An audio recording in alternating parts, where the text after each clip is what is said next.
Welcome. This little short video about how we have chosen the boat that we think is going to be right for us to sail around the world for a couple of years.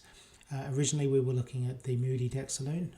After watching several videos of liveaboard cruises, we've decided to go for a catamaran. So what we're going to do today, or what I'm going to do today, is take you through how I've chosen the catamaran I think we will be looking at. So how did we choose our boat? First of all, of course, we've got a particular budget, and we can't go over that because we've only got a certain amount of funds. Now, what we want to do also from a depreciation point of view, we really want to minimise the loss that we have on the boat over the 3 years. So if you look at this chart here, you can see how depreciation is quite steep in the year 1 and year 2, and after a few years that depreciation starts to reduce and tail off as the boat gets older and older. That's really interesting, but also of course the maintenance of the boat will start to increase as the boat gets older. So what you find is there's this square sort of section here where the boat cost in terms of maintenance and depreciation is a sweet spot between about 6, 7 and 8 years, maybe 9 or 10, and that really for us I think is the best place where we can afford that depreciation and that maintenance. Of course, we also want the boat to be insurable, because without an insurable boat there's no use, so no storm damage boats and no boats that we can't insure. And we want to be able to resell the boat, so we don't really want any boats that are difficult to buy and difficult to resell. So no custom boats. We're looking for those popular brands with a good quality finish. In terms of the boat length, here you can see there are two particular boats. There's a 40-foot boat at the top and a 60-foot boat at the bottom. In terms of boat length, it doesn't seem like a lot of difference, but the 60-foot boat has a huge amount of more area inside. There's all of these additional space because the inside area, the metre squared, is almost twice that of a 40-foot boat. Now, while that's a good thing, it gives you a more comfortable sailing, the actual smaller boat is easier in terms of marina fees, finding space in the marina, haul out and maintenance, etc. So a larger boat, while it sounds ideal to start off with because of that space, it does have some additional costs in terms of that maintenance and that haul out and those marina fees, etc. So really we want to go for a smaller boat, but not too small, because we still want that comfortable ride. Deck clearance. Now, deck clearance is quite can be quite an issue. So on the boat on the left here, we can see there's very shallow deck clearance. So that's the distance between the surface of the water and the lower end of that boat there, and that will create some uncomfortable noise and journeys as the waves slap against the underside of the deck. It's not necessarily a structural issue, but it's really an issue for comfort. The boat on the right hand side has got sufficient bridge clearance and is going to be much more comfortable. The beam is also important because that's what generates that stability. On the older boats, the beam was slightly narrower than the newer boats, and that created some stability issues. But on the newer boats, of course, generally you find there's a good beam to length ratio. From a safety point of view, several of the boats these days have this forward crash bulkhead. So that way, if we hit a reef in the Caribbean or anywhere else, we're not going to sink the boat, because those forward bulkheads are going to contain the seawater until we can get somewhere where we can get it repaired. Now, in terms of fuel capacity, with engines of 30 horsepower on each side, 7.5 litres per hour for each engine, 7 knots of boat speed, we think we can get about 93 miles out of every 100 litres. Now, if we're travelling 2,300 miles across the Atlantic, then we're really looking for about a third of that distance in terms of fuel in case we need it. And so that means we need about 800 litres of fuel on board. Now, not all of that needs to be in the fuel tank, because we can carry jerry cans.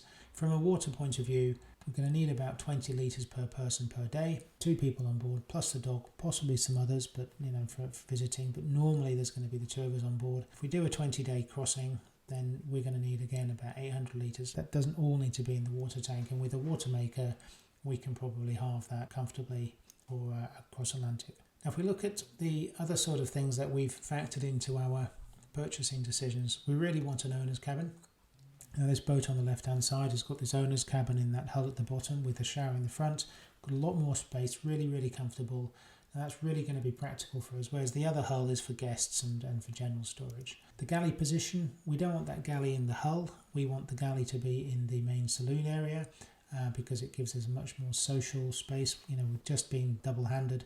We need that connection between the two of us most of the time. Plus, with the galley being in one of the hulls, you're more likely to get seasick. In terms of helm position, we can have the fly helm, the mid-helm, or the open helm. The open helm with those positions really on the rear quarters means that you haven't got great visibility in front of you, and also those rear quarters are now built up, and you really don't have the access on and off the boat. If you're fishing or whatever, they'll start to get in the way. At least we think so.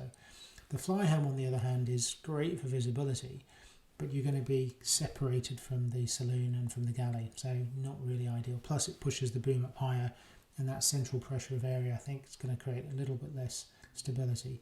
So for us, I think what we're looking for is that mid-helm boat with good visibility, good connection to the galley, really, a good compromise. Inside, we're looking for a nice, comfortable saloon where we can have 4 adults, perhaps on a wet or windy day. Clearly, the boat at the top is not going to give us sufficient space, whereas the boat on the bottom, you can comfortably sit 4 people around that table on a wet, wintry day. The height of the roof, or the doorways, is going to be important for me because I'm 6'2", and so some of the larger boats are going to give us a little bit more headroom. And as you can see on that boat on the top there's a little step up into that area now.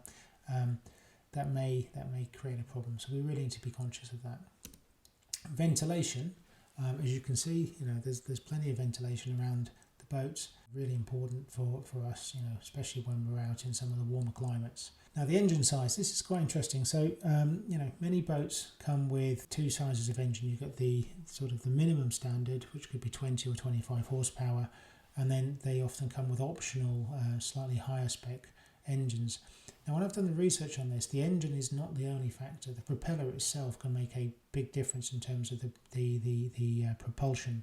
So I've put some blades at the top there, and from the research, a typical 2-blade has only got 72 square inch of effective propulsion, and then depending on the type of blade you go for, whether it's a sailor blade or a standard blade, you can get a huge amount more propulsion from those types of blades, and equally from a 4-blade standard you can get even more propulsion, but you need more torque and therefore a slightly different gearbox. So this whole configuration, it's not just about the engine side, it's about what propellers we put on the boat as well, folding props and all of that sort of stuff we need to look into.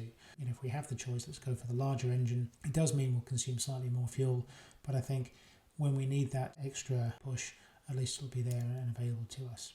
From a safety point of view, we are looking for a boat which has got good handholds, good rails. The life raft is easily accessible. It's not hidden in a compartment, and we really need that life raft to be available for Janine or someone else who's the weakest person on board to access it, deploy it within about 60 seconds. So if it's hidden in a compartment, those life rafts are really heavy. It's not the best place for them. So this is a perfect place for a life raft in terms of safety, but from a security point of view, that's a bit of a risk. It's a lot of expensive kit, and how do you get that secure and fastened so it's not stolen? Equally, from a security point of view, we want to be able to lock the boat up. We want to have, the windows and the doors lockable, so when we're not on the boat, the boat is, we know the contents of the boat's safe. The other factor that we've been thinking about is the location of the boat. Talking to the different agents, some of the locations make it more difficult. They do affect the price, so a boat in the Caribbean could typically, because the amount of boats available, could typically be lower, but then delivery costs of bringing that boat back to Europe could negate that cost. Also, the risk of picking up a boat which is storm damaged, having a good survey, etc., is a bit of an issue. Equally, in Europe, from what we understand, buying a boat from Italy or Greece can be a challenge for the insurance company in getting the paperwork. So really, we think we're going to be looking for Spain, France, UK, potentially Germany, possibly Turkey. Then going back to boom access, the boat on the bottom with that fly helm again, as I said, there's that really tall boom, and trying to get the sail in from a high position as the boat's rolling is going to be quite tricky, whereas the Naughty Tech here at the top has got that lower boom, so you're on top of it and you can really pack that bag get over top of it. It's more, we feel that's going to be safer. From a rigging lines, we want the rigging lines to be coming back to the helm, so that way when we're short-handed we don't have to go around the front of the boat to hoist the sail or to do anything else really. So we want those lines to come back to the main helm.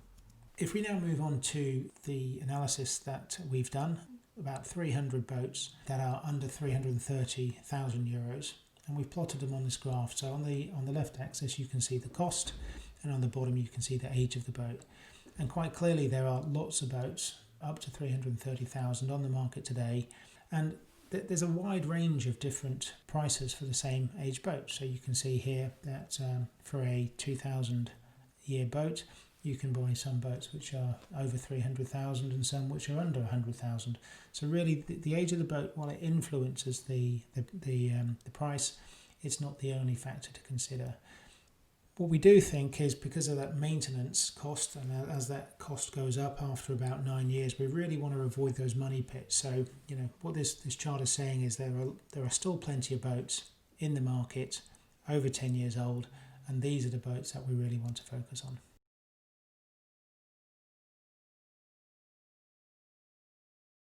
On the market, which are under 330,000, in that length range between, say, 12, 13, 14 metres. 16's too big, 10's too small, 11's probably too small as well, 17's far too big for us. So in that area of 12 to 14, that's the sweet spot where we want to, we really want to focus. So exclude the ones that are too small, exclude the ones that are too large. Just focus on those ones which are 12, 13 or 14 metres. That's really the sweet spot for us. From a brand point of view, there are lots and lots of brands out there, but there are lots of minor brands in the market, and there's the Sea Winds, the Geminis, the Albatross. We're not interested in those. We want some popular brands where we can get spare parts, where we can get support, etc., where there's plenty of boats out there. They've ironed out all the wrinkles. It's really the area we want to focus on. There are some sort of in-betweeny brands, so the Prout, the Outremer and the Broadblue, they're less common, but there are quite a few of them on the market. We'll look at those and carry those forward. Out of all the brands on the boat, we'll filter these down as we go further forward. Let's look at the number of boats by manufacturer and by age. So for those 8 manufacturers, we can see that there are quite a few boats which are quite old. So that's those money pits that we don't really want to touch. And that therefore the Outremer, the Priviledge and the Prout, there aren't any of those in the newer age bracket. So really those ones that we were saying let's look at those minor brands. Not interested in those. We want to stick on these top 5, but the Broadblue, there's only 2 of those boats available in 2013. Not interested in that one. So that takes us down to 4 core brands. It's the Fountaine Pajot, the Lagoon, the Leopard and the Naughtytech. So if we look at those 4 and we exclude those 2 small and 2 big boats, what we end up with is a good selection of boats in that 12, 13, 14 metre range. This sort of confirms that for those 4 boats, we're in the right area now. So if we now move on to the number of models per manufacturer by length and by year, what we can see in this chart is a Leopard 41, not many of those around, but Fountaine Pajot brought out the Lucia 40, which is a newer boat, so let's exclude the Leopard. The Lagoon 380 and 400, there aren't really that many on the market, not too interested in those. The Naughtytech 40 is an open helm. We've already said we're not interested in that. The Helia 44 has replaced the Orana 44, so let's exclude the Orana because it's an older model. The Lagoon 39 and 421, again, there's too few of those on the market. And the Leopard, typically they are charter boats, and again, not really interested in those charter boats. So that sweet spot that we talked about in terms of age, 2015, 2016, 2017, kind of starts to exclude the boats at the bottom of this chart. The Saloon 48, it's a huge boat. It's a really nice boat, but it's a huge boat. And there are some other Fountaine Pajots, like the Helia 44, which we think would be more suitable. Now, Lucia 40, very popular. It's a good selection. The Helia 44, well, there's only 1 or 2 on this chart under 330,000.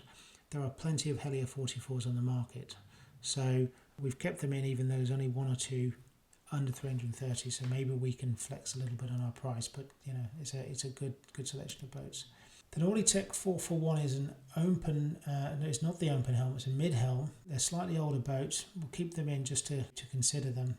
They're getting a little old for us, whereas the Lagoon 450 is just slightly too old, slightly getting on the large size, but they're extremely popular. So for the argument of going forward, we're going to continue to look at the Lagoon 450. So overall, after looking at the different models, we think we're looking at the Fountaine Pajot Lucia 40, the Fountaine Pajot Helia 44, the Naughtytech 441 and the Lagoon 450. So here they are. Here are the four boats. So at the top left you've got the Lucia 40, top right you've got the Helia 44, bottom left Naughtytech 441 and bottom right the Lagoon 450. Now looking at these boats, they're all very, very similar, except if you look a little closer at the Naughtytech 441, what you can see is that boom, on the back of the boom you've got the main sheet and it's coming all the way down and the traveller is very low. That area, that cabin area is quite small as well. My concern is the main sheet might start to get wrapped around equipment or somebody in that area who's unwittingly sat there, particularly on an accidental jibe. So I'm not particularly comfortable with the Naughtytech 441, particularly when the other three boats are configured slightly better. Other than that, there's not a huge amount to say between these boats. Perhaps, the eyelids on the Fountaine Pajot create a bit of shade. The vertical windows on the Lagoon reflect the sun. So let's go through the table of our must-haves. We talk about deck clearance. The Lagoon 450 has got lower deck clearance than the others. The stability is good for all of the boats apart from the Naughtytech 441. It's a little bit lower in terms of ratio than the other boats. In terms of water capacity, the Lagoon 450 has got lower water capacity, quite a bit lower actually than what we were after. Remember we said we ideally like 800 litres, but we can manage perhaps on half of that. So the 350 is a bit small. 530 is okay, again we can have that water maker, but the Naughtytech and the Helia 44 ideal amount of water capacity. In terms of fuel capacity, the Lagoon is fantastic, the Helia is okay, and then the Naughtytech and the Lucia 40 a little bit on the low side. They all come in owner's cabins, they've got good access from both sides, they've all got good storage and good ventilation, so that's not really a differentiator. If we look at the four boats, the Galley, all of these have the Galley in the saloon overlooking the rear deck, and they have good storage because of the size of the saloon, except for the Naughtytech. It's starting to get a little on the small side. It's even the Lucia 40 has more space in the saloon around the Galley than the Naughtytech. So that's a bit of an issue. Of course, the Lagoon 450 being a larger boat has got really good space in and around the saloon and the Galley. In terms of the helm position, they're all the same, mid-helm, good visibility, not exposed, etc, etc.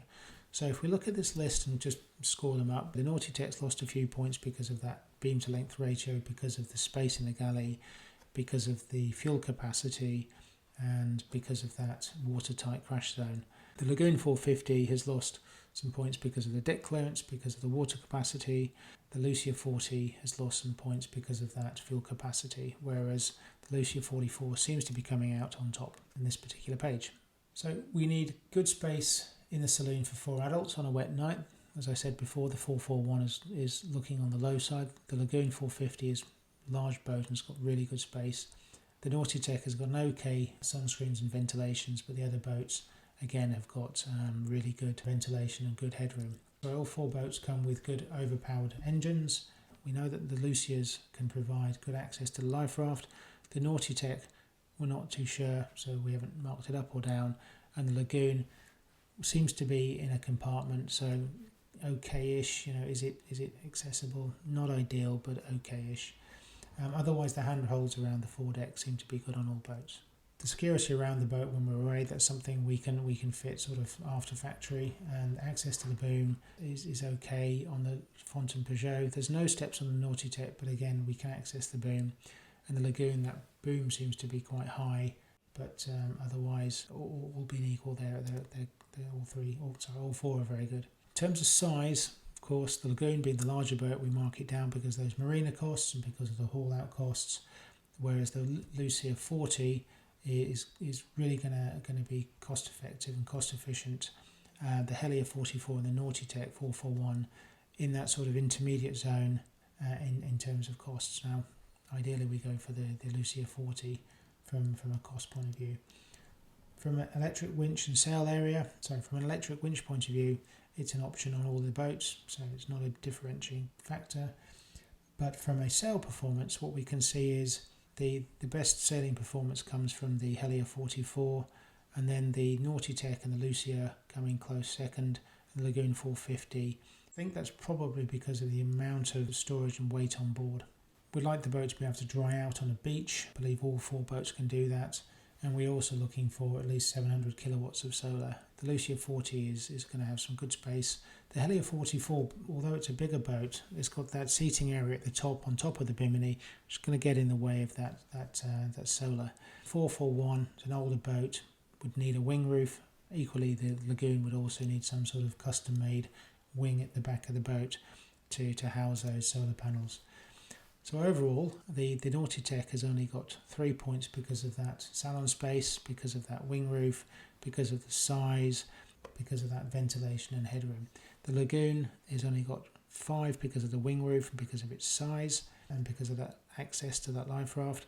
The Helia 44, because of that lack of storage, lack of bimini space for the solar panel, we mark it down a bit, and plus that it's on the larger size. So overall, the Lucia 40 gets the full 10 points. If we look at the number of these boats on the market, what we can see is there are 4 of the Lucia 40s for less than 330 in owners versions.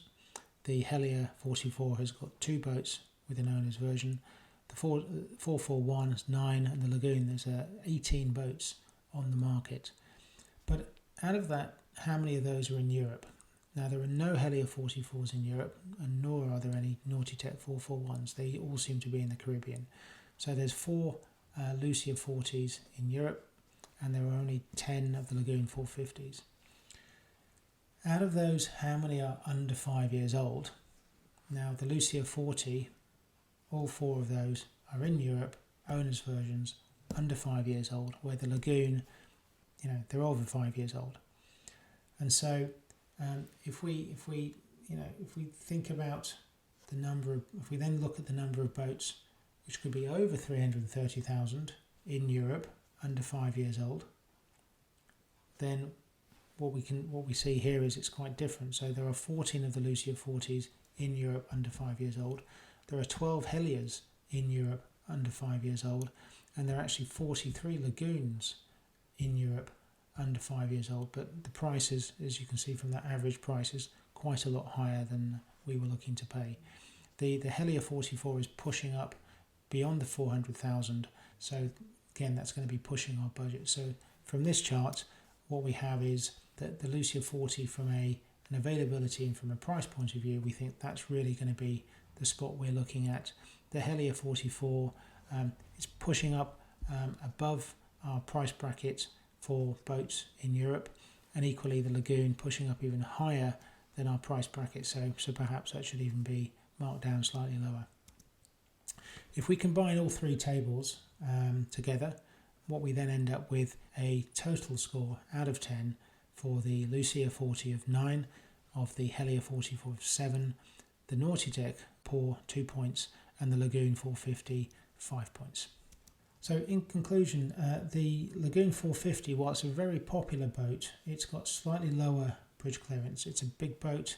It's got a reasonably small water tank given the size of the boat, but it comes at a whopping large price tag if we want to get a boat in Europe. So really, we don't think we'll be looking at the Lagoon 450. We don't need that space for 2 people.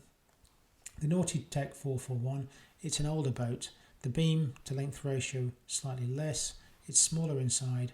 The safety of that main sheet plus the cabin area at the back, no room for solar, mostly located in the Caribbean. Again, probably not the boat for us. The Helia 44, slightly bigger, slightly higher running costs, good seating in the cabin, but the seating on the bimini is taking up good solar space, and the price that is pushing up beyond our budget. So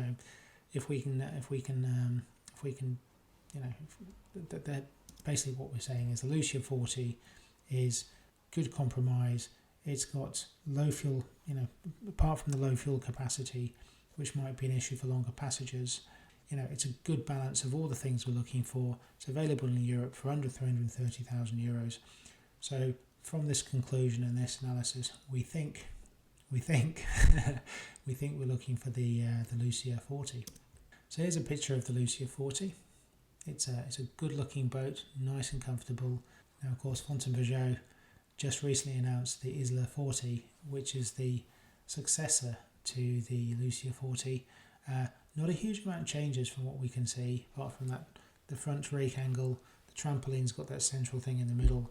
Don't think there'll be many of these on the market by the time we come to buy. So that's the end of today's video. It's taken me a few months to pull the information together and it's been a lot of fun. If you've got any views or comments, please leave them below. Please also subscribe.